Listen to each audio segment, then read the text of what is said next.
This is Isaiah chapter 30. Ah, rebellious children, oracle of the Lord, who carry out a plan that is not mine, who make an alliance I did not inspire, thus adding sin upon sin. They go down to Egypt without seeking my counsel, to seek strength in Pharaoh's protection, and take refuge in Egypt's shadow. Pharaoh's protection shall become your shame, refuge in Egypt's shadow your disgrace. I'm skipping ahead here to verses 15 and 16. For thus said the Lord God, the Holy One of Israel, by waiting and by calm you shall be saved. In quiet and in trust shall be your strength. But this you did not will. No, you said, upon horses we will flee. Very well, you shall flee. Upon swift steeds we will ride. Very well, swift shall be your pursuers. This to me is something that modern day Christianity or faith, whatever, this is something that I think we really need to meditate on.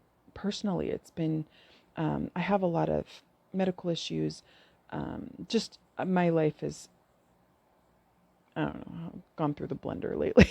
So, anyways, and this has been kind of an anchoring passage for me when, let's just as an example, talking about medical issues, when I get these times of like extreme pain with, without any answers, um, the temptation rather than turning to God. I mean, I'll pray, of course, but then the temptation is to go back into the medical system and start asking for scans and doing all these things to try and get a treatment.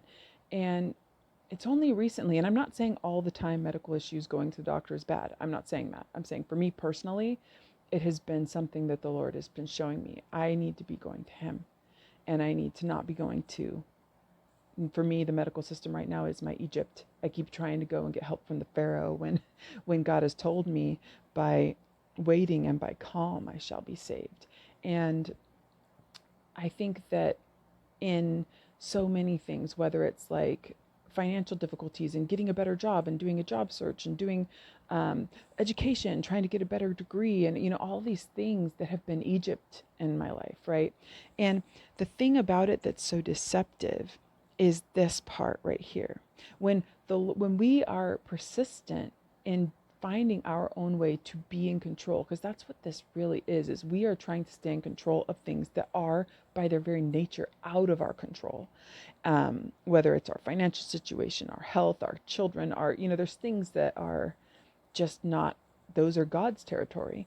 And when we continue to try to take control and using things, and especially in our culture where there's so many things to buy, there's so many things, there's so much advertising, so many things like, I'm going to run to this eating plan and this health organization where I now eat only these things. These are things we're putting our trust in instead of God. It is not, and that they're everywhere.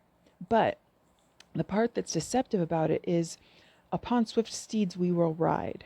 Very well, swift shall be your pursuers.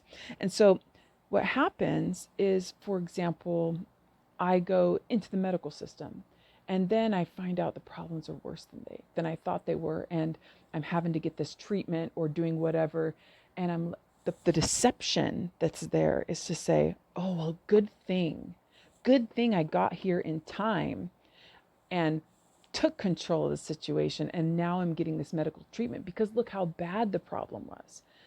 But, or good thing I, took control of my rebellious child and forced them into this program or blah, blah, blah, because look at how bad it's been and it's still getting worse. And if I hadn't done that, it could have been even worse than that. But if we are continuing to trust in these other things, these Egypts, the Lord is saying, fine, I'm not going to deliver you from the problem. It'll get worse. And you want to be in control of it? Go ahead. Have a try. How you doing? Do you need my help yet? And I just feel like we can be deceived by this because the outcomes make us think that the things that we did were important. We have a tendency to really have that, what do you call it, deception of ourselves, the delusion that we are in control and we are taking power over these situations. But that's not who we are. We are called to be obedient to the Lord and to be seeking his counsel. And so often, as I'm reading this book, it is constantly calm, waiting, stillness, trust, quiet. Like, those are so often the things that are called for.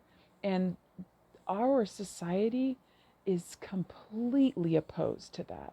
It is so difficult to be still for any length of time.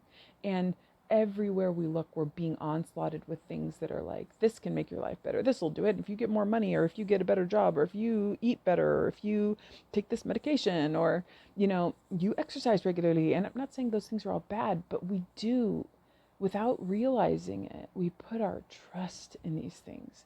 And and then the bad outcomes that make us think that it was a good idea to trust these things just deepen the delusion and keep us in a position of constantly feeling like we need to try and control things. And I see this a lot with the political things that go on, and people really, talking about this candidate or this policy or this kind of thing. This is not our kingdom. This is our campground. And we need to stop investing so much in like tent maintenance and like grounds care, like we're passing through. And it's really difficult to keep faith and belief when we're spreading out the faith and belief we have in things that are by their very nature not really trustworthy. And the reason we trust them is because it gives us some ability to control the timing and the application of or whatever. But this passage has just been very anchoring for me in this time, and a new, maybe not anchoring, it's a new measuring rod for me. When I'm measuring, what am I doing? What's driving me? Am I trying to be in control of something that's God territory because I'm uncomfortable with how long I've been waiting and quiet? And so I just wanted to put that out there.